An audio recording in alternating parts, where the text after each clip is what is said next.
প্রথমে একটু স্টাইল করে কাঁচা কলাটা নামতে দেখাইলাম, কেমন লাগলো বলেন তো। আসসালামু আলাইকুম। আমার রেসিপি মানেই কিন্তু সহজ রেসিপি।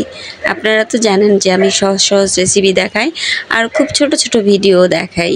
আজকে আমি কাঁচা কলার ডালের রেসিপি দেখাবো। একটা কাঁচা কলা এখানে নিয়েছি, তাই কাঁচা কলাটা কীভাবে কেটে নিয়েছি সেটা দেখিয়ে দিচ্ছি।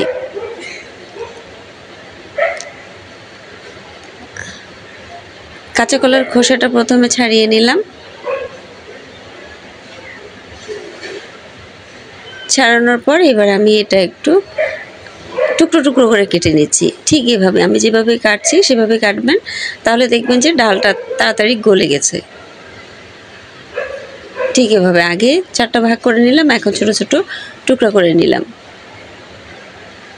কাঁচা কলা কিন্তু ডালও ভালো লাগে, কাঁচা কলার ভর্তাও ভালো লাগে, আবার কাঁচা কলার বড়াও ভালো লাগে, কাঁচা কলা সবজিতেও ভালো লাগে, আবার কাঁচা কলা কিন্তু ইলিশ মাছের সাথেও ভালো লাগে। আমি ঠিক এভাবে কেটেছি।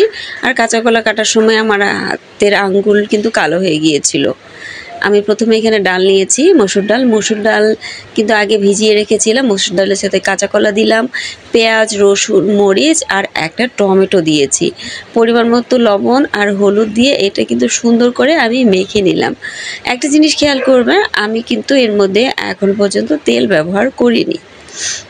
এখন হাতের সাহায্যে সুন্দর করে মিক্সড করে নিচ্ছি। এই মাখাটা যত ভালোভাবে মাখবেন ততই কিন্তু আপনার মশলাগুলো সবার সাথে মিশে যাবে আর খেতেও ভালো লাগবে। পানি দিয়ে এখানে ঢেকে রেখে দিলাম। এখন চুলার মধ্যে বসিয়ে দিলাম।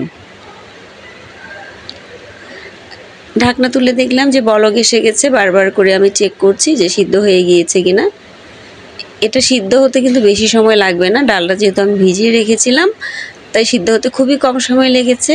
আর কাঁচা কলা তো সিদ্ধ হতে একেবারেই সময় লাগে না। এখন একটা ডাল ঘুটনির সাহায্যে আমি ভালো করে এটা ঘেটে নিচ্ছি ডালের মতো করে।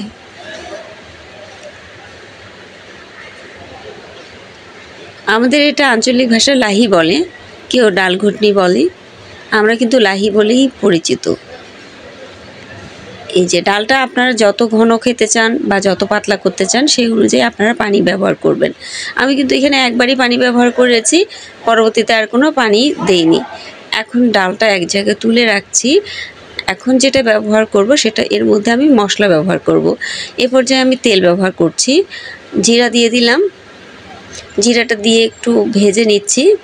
এখন কুচি কুচি করে রাখা রসুন দিয়ে দিলাম। এ পর্যায়ে এর স্মেলটা এত ভালো আসবে যে আপনি মুগ্ধ হয়ে যাবেন। যখন এটা ভাজা হয়ে গিয়েছে আমি এর মধ্যে ডালটা ছেড়ে দিলাম, মানে ডাল তেলানি দিয়ে দিলাম। এখন কিন্তু সুন্দর একটা সুগন্ধ আসছে, মানে সুগন্ধে এত ভালো লাগছে। এই ডালটা খেতে কিন্তু অনেক ভালো হয়েছে। একবার ট্রাই করবেন, দেখবেন আপনার কাছে ভালো লাগবে। আর কাঁচা কলা এই গরমে কিন্তু ডাল খেলে আপনার শরীরে ভালো লাগবে, আরাম পাবেন। আমি এখন ডালটা একটু খেয়ে দেখাচ্ছি ভাতের সাথে পরিবেশন করে। সেদিন একটা ছোটো মাছ রান্না করেছিলাম, সেই রেসিপিটা তো অলরেডি দেখিয়ে দিয়েছি। এখন একটু দেখাচ্ছি যে আমি ডাল দিয়ে খেয়েছিলাম। ডালের কালার কিন্তু খুব সুন্দর হয়েছে, টেস্টও খুব সুন্দর হয়েছে।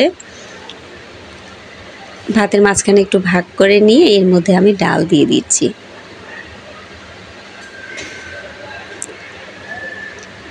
সত্যি খুব অসাধারণ টেস্ট। একবার অন্তত অনুরোধ থাকবে আপনারা বাসায় ট্রাই করবেন। নতুন যারা দেখছেন তারা সাবস্ক্রাইব করে পাশে থাকবেন, লাইক, কমেন্ট, শেয়ার করবেন। আর অলরেডি যারা আমার ভিডিও দেখেন, লাইক, কমেন্ট করেন, তাদেরকে অসংখ্য ধন্যবাদ আমার পাশে থাকার জন্য।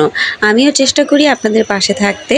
আমাকে যারা লাইক, কমেন্ট করেন আমি তাদের কমেন্ট ব্যাক করি এবং কি তাদের ভিডিও দেখে সাবস্ক্রাইব করা না থাকলে আমি সাবস্ক্রাইব করি। গরমে নিজের যত্ন নেবেন, অন্যেরও যত্ন নেবেন। প্রচণ্ড গরম পড়েছে, তাই লিকুইড খাবার বেশি বেশি খাবেন। আজ তাহলে এ পর্যন্তই। নতুন আরেকটা ভিডিও নিয়ে হাজির হব। সে পর্যন্ত সবাই ভালো থাকবেন। আল্লাহ হাফেজ। সবার জন্য শুভকামনা।